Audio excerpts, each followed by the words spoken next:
안녕하세요. 오늘은 60세 박미순 씨 사연입니다. 제 이름 박미순 60세가 되어 알았습니다. 가장 큰 이별은 배우자와 하는 이별이 아니라 평생 살아온 내 삶의 역할과 하는 이별이라는 것을요. 저는 1년 전 30년 결혼 생활을 끝냈습니다. 그리고 매일 밤 제가 버려진 기분이 듭니다. 집은 그대로인데 이 공간에 나라는 사람은 없습니다. 30년 전 이 집을 채웠던 것은 아내였고 엄마였습니다. 이제는 그 직함이 모두 사라졌습니다.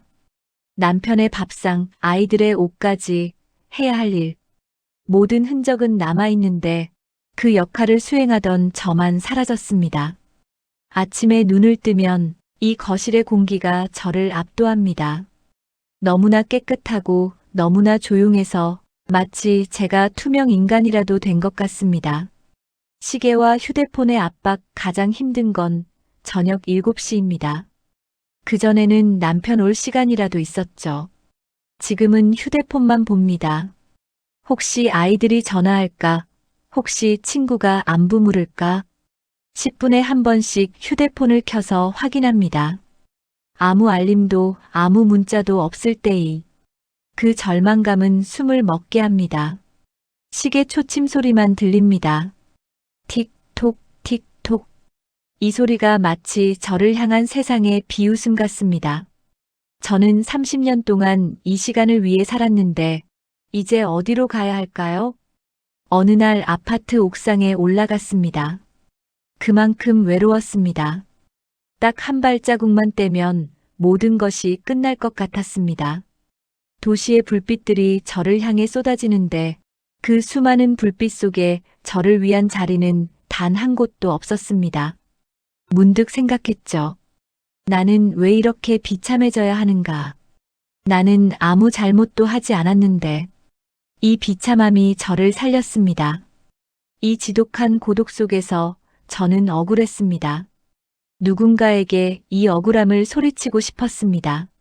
하지만 제 목소리는 제 입 밖으로 나오지 않았습니다. 잃어버린 나의 가치 결혼 생활 30년 동안 저는 저를 위해 쓴 시간이 없습니다. 남편은 승진했고 아이들은 잘 자라 명문대에 갔습니다. 모두 성공했지만 나라는 사업은 부도가 났습니다. 제 존재의 증명은 오직 남편의 성공과 아이들의 안녕에만 달려 있었던 것 같습니다. 매번 저의 꿈은 다음에, 나중에라는 상자에 갇혀 있었습니다. 이제 그 상자를 열어보니 안에는 텅 빈 공간만 남아 있었습니다. 사소한 행복의 거부 주변에서는 말합니다. 여행이나 가세요. 새로운 사람을 만나세요. 하지만 그럴 힘도, 돈도, 의욕도 없습니다. 저는 30년 동안 남편과 아이들이 좋아하는 것을 제 취향으로 착각하며 살았습니다. 이제 혼자 남으니 제가 무엇을 좋아하는지조차 잊었습니다. 가장 힘든 건 혼자 식당에 앉는 것입니다. 혼자 온 손님이라는 시선이 마치 실패한 사람이라는 꼬리표처럼 느껴졌습니다. 그래서 집에서 김치찌개 하나를 끓여도 밥 한 숟갈 뜨기가 무섭게 눈물이 쏟아졌습니다. 감정을 숨긴 날들 저는 30년 동안 화내는 법을 잊었습니다. 서운해도 참았고 아파도 웃었습니다. 그때마다 제 마음속에는 작은 돌멩이 하나가 쌓였습니다. 남편이 늦게 들어온 날, 아이들이 제 희생을 당연하게 여겼던 날, 시어머니의 잔소리를 들었던 날, 그 돌멩이들이 이제 제 가슴을 짓누르는 큰 바위가 되어버렸습니다. 저는 제 감정을 표현하지 못한 대가를 너무 늦게 치르고 있습니다. 이혼 후에 공포 이혼 서류에 도장을 찍던 날, 저는 아무 감정도 느끼지 못했습니다.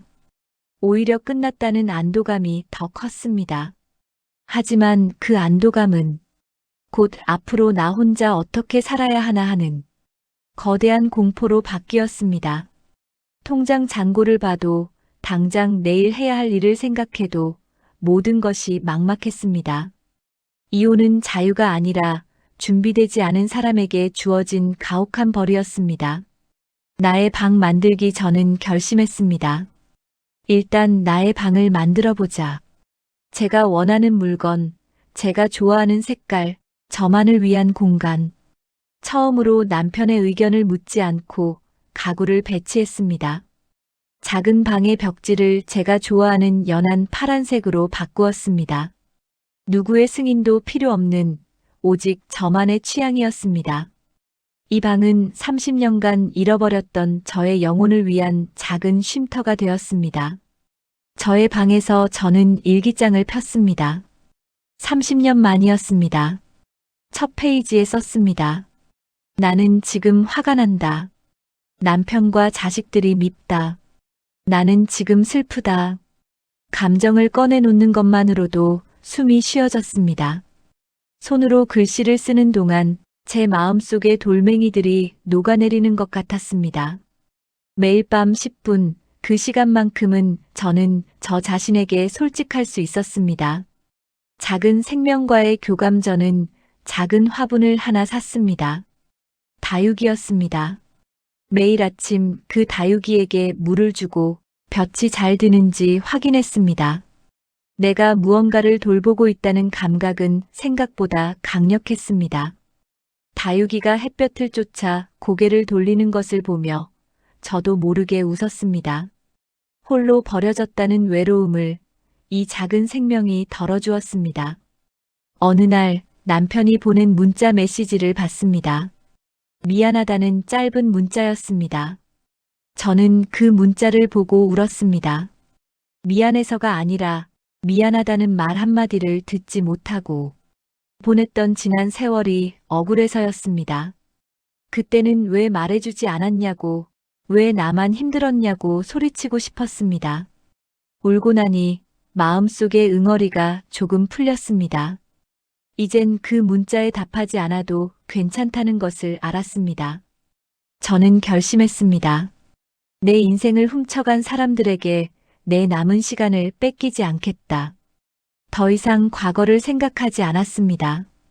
그리고 여행을 떠났습니다. 나 혼자 떠나는 여행의 공포를 극복하기 위해 저는 낯선 도시의 버스표를 끊었습니다. 누구와도 함께하지 않고 혼자서 바다로. 바다를 보니 알았습니다. 이혼은 제가 실패한 인생의 결과가 아니라 저에게 온 새로운 기회였다는 것을요. 파도는 끊임없이 밀려왔다가 다시 돌아갔습니다. 저의 슬픔과 후회도 파도처럼 밀려왔지만 결국 바다에 흡수되어 사라지는 것을 보았습니다. 30년 동안 잊었던 나의 색깔, 나의 취향을 발견했습니다. 나의 취향은 남편이 좋아하는 산이 아니라 파도 소리가 들리는 바다였다는 것을요. 혼자만의 루틴. 저는 바닷가에서 혼자만의 루틴을 만들었습니다. 아침에 해변을 걷고 점심에는 내가 먹고 싶은 회덮밥을 혼자서 주문했습니다. 혼자 식사하는 나를 부끄러워하지 않았습니다. 오히려 이 자유로움을 만끽했습니다. 저녁에는 일기를 쓰는 혼자만의 루틴을 만들었습니다. 이 작은 루틴들이 무너졌던 제 삶의 기둥을 다시 세우고 있었습니다. 저는 제 드라마의 주연이 되었습니다. 더 이상 텔레비전에 나오는 행복한 가족들을 보고 울지 않습니다. 저는 이제 제 삶의 주연입니다. 박미순 씨, 당신은 오늘 무엇을 하고 싶으세요? 매일 아침 저 자신에게 묻습니다. 답을 찾든 찾지 못하든 이 질문 자체가 저를 살게 합니다. 저를 위해 질문하는 사람은 이제 저뿐이니까요. 이 질문을 하는 것 자체가 저에 대한 가장 큰 사랑입니다. 인생 감성 루틴 채널입니다. 오늘 미수님의 사연을 들으면서 많은 시니어 분들이 겪는 고독의 무게를 다시 한번 느꼈습니다. 핵심은 혼자가 아니라 나라는 주연을 찾는 것입니다. 여러분, 지금 바로 작은 루틴을 시작해 보세요. 아침에 커튼을 열고 하늘을 바라보는 30초부터 시작해도 좋습니다. 당신은 여전히 당신의 인생에서 가장 빛나고 중요한 사람입니다. 당신이 당신을 사랑해 주세요. 나이가 들어 혼자 남겨진다고 느낄 때 가장 먼저 지켜야 할 것은 당신의 마음입니다. 당신의 마음을 무시하지 마세요. 아프면 아프다고, 외로우면 외롭다고 말하는 용기가 바로 새로운 인생의 시작입니다. 당신의 용기를 응원합니다. 오늘 사연에 공감하셨다면 당신의 이야기를 댓글로 남겨주세요. 저희 채널은 당신의 새로운 시작을 응원합니다. 구독과 좋아요는 저희 채널에 큰 힘이 됩니다. 다음 주에도 마음을 치유하는 새로운 이야기로 찾아뵙겠습니다. 감사합니다.